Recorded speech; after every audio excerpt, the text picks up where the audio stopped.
Hello guys, today I will show you psychological thriller movie from 2019, titled Joker. Watch out for spoilers ahead. We see a 40-something man at a dressing table putting on clown makeup as a newsperson on the radio says that the governor is declaring a state of emergency.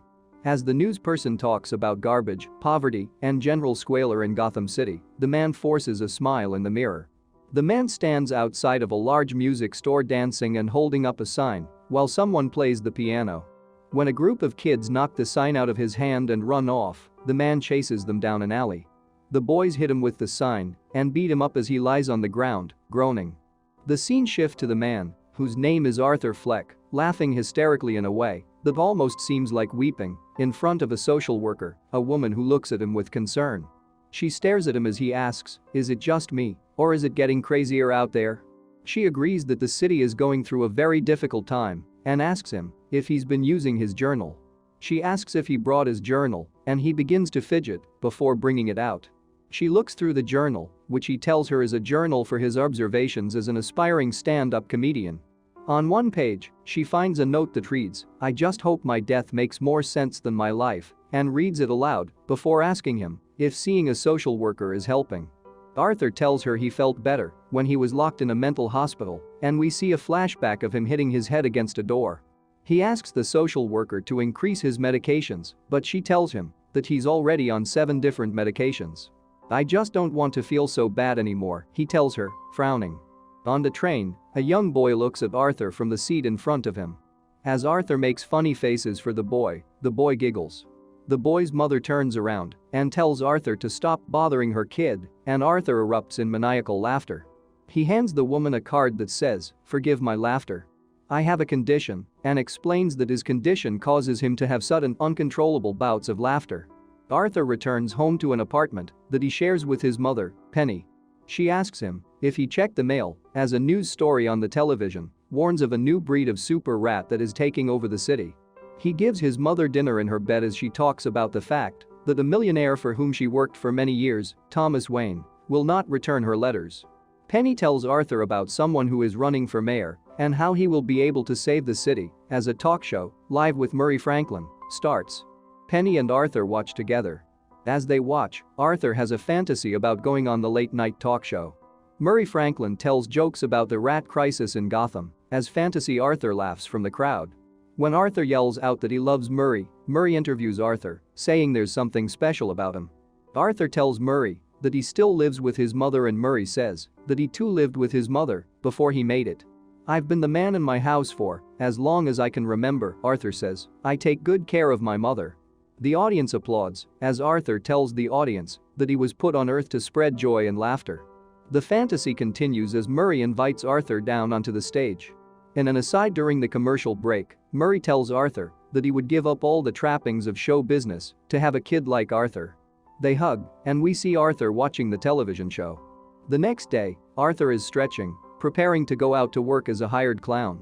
One of his co-workers, Randall, talks to Arthur about the fact that he got beaten up the other day, but Arthur insists that it was just a bunch of kids. Randall gives Arthur a gun and tells him that he can use it to protect himself. "I'm not supposed to have a gun," Arthur says, but Randall insists. As Arthur leaves the room, Randall makes a joke at the expense of a little person, Gary, working for the company. Arthur goes to talk to his boss, who tells Arthur that he likes him, even though the other guys think he's a freak. He then reprimands Arthur for disappearing the other day when the boys stole his sign. Arthur tells his boss he got jumped, but he does not believe him and tells him to give the business owner his sign back. Arthur's boss threatens to take the price of the sign out of Arthur's paycheck if he does not return it, and Arthur just smiles at him vacantly. We see Arthur kicking a dumpster violently after work. He returns home, finding no mail in the mailbox. As he gets in the elevator, a woman calls for him to hold it, which he does. She and her daughter get on the elevator, and she comments on the fact that the building is so awful. She mimes shooting herself in the head. As they all get off the elevator, Arthur calls to her and mimes shooting himself in the head, and she smiles and walks away. As he gives his mother a bath, Arthur asks her why she thinks Thomas Wayne will help them if she worked for him 30 years ago. "If he knew how we were living, if he saw this place, it would make him sick," she says. Arthur lies to Penny and tells her that she shouldn't worry about money since everyone is telling him that his stand-up is ready for big clubs. "Don't you have to be funny to be a comedian?" she replies. Later, while watching television, Arthur plays with the gun. As old footage of black singers in a Fred Astaire film play on the screen, he points the gun at the television, then at a nearby chair. He stands and dances to the music, pretending that he is dancing at a club. He fires the gun and then scrambles to turn up the television as Penny calls to ask what happened. "I'm watching an old war movie," he yells. The next day, Arthur follows the woman he met in the elevator, whose name is Sophie, as she drops her daughter off at school, watching her from afar. He follows her onto the train, then on the streets of the city. The scene shifts to a comedy club. A comedian talks about how he and his wife like to roleplay, that he is a professor and his wife is a student. Arthur is in the audience, laughing maniacally at inappropriate moments and taking notes about the performer. Sexy jokes always funny. At home, he makes more notes sitting at the kitchen table. Suddenly, the doorbell buzzes. It's Arthur's neighbor, the woman from the elevator, who asks him if he was following her that day. He sheepishly admits that he was, and she jokes that she was hoping he would come by and rob the place afterwards, and he jokes back, "I have a gun, I could come by tomorrow." She laughs and tells him he's funny, and he tells her to come see him do comedy sometime. We see Arthur working as a clown in a children's hospital, making the kids laugh and dance. All of a sudden, his gun falls out of his pocket, and he rushes to pick it up as the kids giggle. After the gig, he speaks to his boss on a payphone about the fact that he brought a gun into the hospital. Arthur begs him not to fire him, but his boss says that Randall told him that Arthur tried to buy a gun off of him and fires him on the spot. Arthur rides the subway in his clown costume. The car is basically empty, except for a few drunken businessmen who are aggressively hitting on a woman nearby. When the men start throwing things at the woman and laughing, Arthur laughs along with them maniacally. The woman gets up and leaves the car as one of the businessmen begins singing "Send in the Clowns." The men begin to beat Arthur up, kicking him, when suddenly he shoots two of them as the last one runs away. Arthur follows him off of the train, chasing him and shooting him on the train platform. He runs to a nearby empty public restroom and begins to do a strange dance. He returns to his building, still in his clown makeup, and immediately knocks on Sophie's door, kissing her when she answers. As he clears out his locker the next day, Arthur's co-workers talk about the murder that occurred the night before, but do not know he is the murderer. They make fun of him for bringing a gun to a children's hospital, but he tells them that Randall is the one who gave him the gun in the first place, before punching the wall furiously and laughing. At home, Penny watches Thomas Wayne on television, who is talking about the subway murders. The three men who were killed were Wayne Enterprises employees, and the interviewer says, "It's almost as if our less fortunate residents are taking the side of the killer." Thomas Wayne says, "What kind of coward would do something that cold-blooded? Someone who hides behind a mask. Someone who is envious of those more fortunate than themselves, and until those kind of people change for the better, those of us who have made something of our lives will always look at those who haven't as nothing but clowns." When Arthur laughs at this, Penny tells him it's not funny. In a meeting with his social worker, Arthur says that his clown name at work is Carnival and he heard a song with the name Carnival the other day. He tells her that until recently, he felt like nobody even noticed him, but she interrupts him to tell him that they cut their funding and she can no longer be his social worker. "They don't give a shit about people like you, Arthur," she says, "and they really don't give a shit about people like me either." Arthur asks how he will get his medication, and the social worker does not know. The scene shifts to Arthur preparing to go on stage at the comedy club. He gets up on stage and begins giggling uncontrollably. As he tries to tell his jokes, he keeps laughing uncontrollably, and we see Sophie, the only person laughing in the audience. This helps him get through the set, and he goes on a date with Sophie afterward. When they see a newspaper about the murderous clown vigilante, Sophie says that she thinks the guy who did it is a hero. 3 less pricks in Gotham City, only 1 million more to go, she says. When he gets home, Arthur finds his mother has fallen asleep in front of the television watching Murray Franklin. He helps her up and dances with her, telling her he went on a date. She tells him to check the mail again and goes off to bed. Arthur reads the letter that Penny has written to Thomas Wayne. In it, she begs him for help and refers to Arthur as Thomas's son, a piece of information that shocks and confuses Arthur. Arthur gets angry with his mother, but she refuses to speak to him until he has calmed down. He's an extraordinary man, happy, a very powerful man. "We were in love," she says, telling Arthur that she signed non-disclosure agreements about a relationship with Wayne. Arthur takes a train and reads an article about Thomas Wayne, ripping a photo of the businessman out of the newspaper.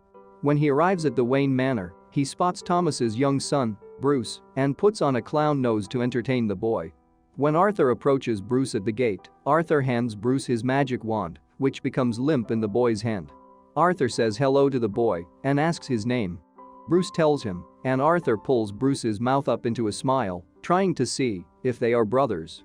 Alfred, the butler, runs up and tells Bruce to get away from Arthur, as Arthur says that he is there to see Thomas Wayne. He asks Alfred if he knew his mother, Penny, and whispers, "I know about the two of them."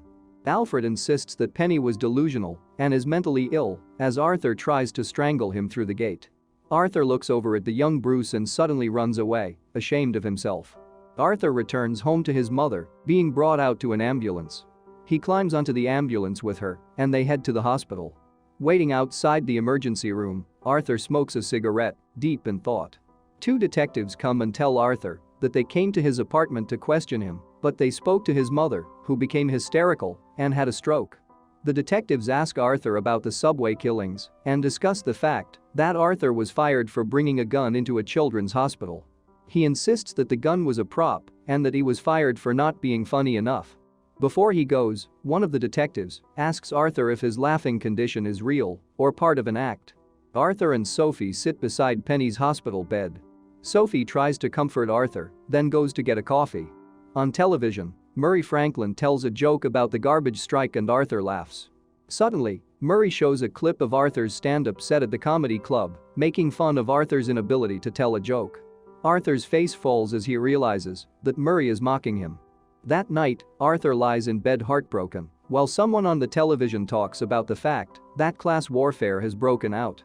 He gets up and looks at the television, which is running a report about the resistance movement in which protesters are dressing up as clowns. Arthur smiles, seeing his influence, as Thomas Wayne is interviewed on television, saying that he wants to help lift the poor out of poverty. Arthur goes to a protest where people are chanting about Wayne. He manages to sneak past a barricade and disguise himself as a movie theater attendant to let himself into the large building where Thomas Wayne is watching a Charlie Chaplin film in a theater full of wealthy viewers. As he watches Charlie Chaplin on the movie screen, Arthur laughs along with the audience. He catches sight of Thomas Wayne leaving his viewing box to go to the bathroom and follows him there. In the bathroom, Arthur approaches Thomas and tells him that Penny Fleck is his mother. Thomas insists that Arthur was adopted and that he never slept with Penny. "Your mother adopted you while she was working for us," Thomas says, calmly, before telling Arthur that she was later committed to a state hospital. Arthur becomes inflamed, insisting that everyone is rude to him and that Thomas is his father.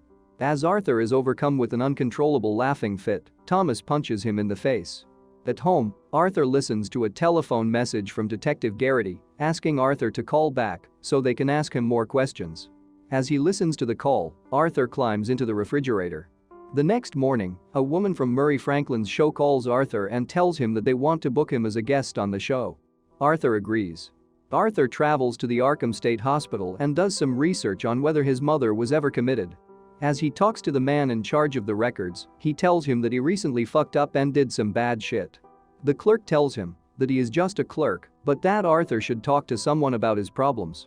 He then pulls out Penny's file, which states that Penny suffers from delusional psychosis and narcissistic personality disorder and was found guilty of endangering her child's welfare. Suddenly, the clerk reads something in the file that upsets him, and he refuses to hand it over to Arthur without a signature. Arthur violently grabs the file, stealing it and running away. He hides in the stairwell and looks at the file, which shows that Penny adopted Arthur, who had been abandoned, and that her boyfriend physically abused Arthur, tying him to a radiator and inflicting head injuries, which have likely led to his mental illness. Arthur laughs hysterically. Arthur returns home and has a vision of Sophie pantomiming shooting herself in the head on the elevator. He lets himself into Sophie's apartment, and when she finds him on her couch, she is startled that he is there. "Your name's Arthur, right? You live down the hall," she says, and we suddenly realize that their entire relationship has all been in Arthur's head. She begs him to leave, and he tells her he had a bad day before holding his hand up to his head, miming shooting himself. He leaves abruptly and goes to his mother's apartment, where he laughs maniacally while sitting on the couch. The next day he visits his mother at the hospital. She is barely conscious, but she calls his name, Happy. He replies, "I haven't been happy 1 minute of my entire fucking life." He stands and tells Penny that his life is not a tragedy, but a comedy, as he smothers her to death with her pillow. Arthur goes home and watches old footage of the Murray Franklin show. He practices what he will do on the talk show and imagines himself telling a joke and then pulling out a gun to shoot himself on television. In his imagination, he hears the audience laughing and cheering when he kills himself. As That's Life by Frank Sinatra plays, we see Arthur dyeing his hair green and dancing in his bathroom. He paints his face white, even his tongue, then looks at a photograph of his mother, crinkling it up in his hand. Suddenly, his doorbell rings and he puts a pair of scissors in his back pocket to answer it. It's Randall and Gary, his former co-workers. They offer their condolences about his mother, but Randall soon begins talking about the fact that the detectives have been coming to his apartment. When Arthur realizes that Randall has only come to find a way to cover for himself in the subway murders, he stabs Randall brutally in the face. Gary begs Arthur to let him go, and Arthur agrees, but Gary cannot unlock the door himself. Before he lets Gary go, Arthur thanks him for being kind to him, kissing his forehead. Arthur goes outside in full clown makeup and a suit. He dances wildly down the staircase outside his apartment building. The two detectives spot him and yell to him that they want to talk. He runs away from them, frightened, getting hit by a cab in the midst of the chase. He manages to stand and keep running, fleeing onto a subway that is filled with other people, protesters, all dressed as clowns. The detectives chase Arthur through the train, and Arthur steals one of the clown protesters' masks, creating a physical fight. One of the detectives accidentally shoots one of the clown protesters, and the clown protesters pull the cops out of the train car, beating them up. Arthur sneaks away, completely unnoticed by the cops walking past him. Arthur goes to the Murray Franklin show and waits in his dressing room, where he meets Murray himself. "What's with the face? Are you part of the protest?" Murray asks, and Arthur begins to cry, telling his television idol that he doesn't believe in any of that. Before Murray goes, Arthur asks him to introduce him as Joker when he brings him on, a reference to the fact that Murray called him Joker on the show when he first talked about him. Arthur goes on the talk show after Murray plays the clip of Arthur botching his stand-up set. He dances onto the stage in a silly way and takes his seat next to Murray after kissing an elderly woman who is the other guest on the show. Murray asks Arthur if he wants to tell a joke, and Arthur pulls out his joke book. He tells a disturbing knock-knock joke about a woman's son who's been killed by a drunk driver, and Murray and the other guests scold him about his joke. Arthur tells Murray that he's been having a hard time since he committed the subway murders. The audience becomes upset, and Murray questions him about why they should believe him. "I've got nothing left to lose. Nothing can hurt me anymore. My life is nothing but a comedy," he tells Murray. He suggests to Murray that comedy is subjective and goes on a rampage about the fact that the mainstream system decides what is right or wrong, just as it decides what is funny or not. When Murray suggests that Arthur did this to start a movement, Arthur insists that everyone is awful these days. It's enough to make anyone crazy. He goes on to suggest that society values the three businessmen's lives more than they value his, because Thomas Wayne and the elites hold all the power. Arthur tells Murray he is awful for exploiting his video and humiliating him in front of a live studio audience, and then begs him to let him tell another joke. As Murray tries to stop him, he yells, "What do you get when you cross a mentally ill loner with a society that abandons him and treats him like trash? I'll tell you what you get. You get what you fucking deserve." Arthur instantly pulls out a gun and shoots Murray in the head.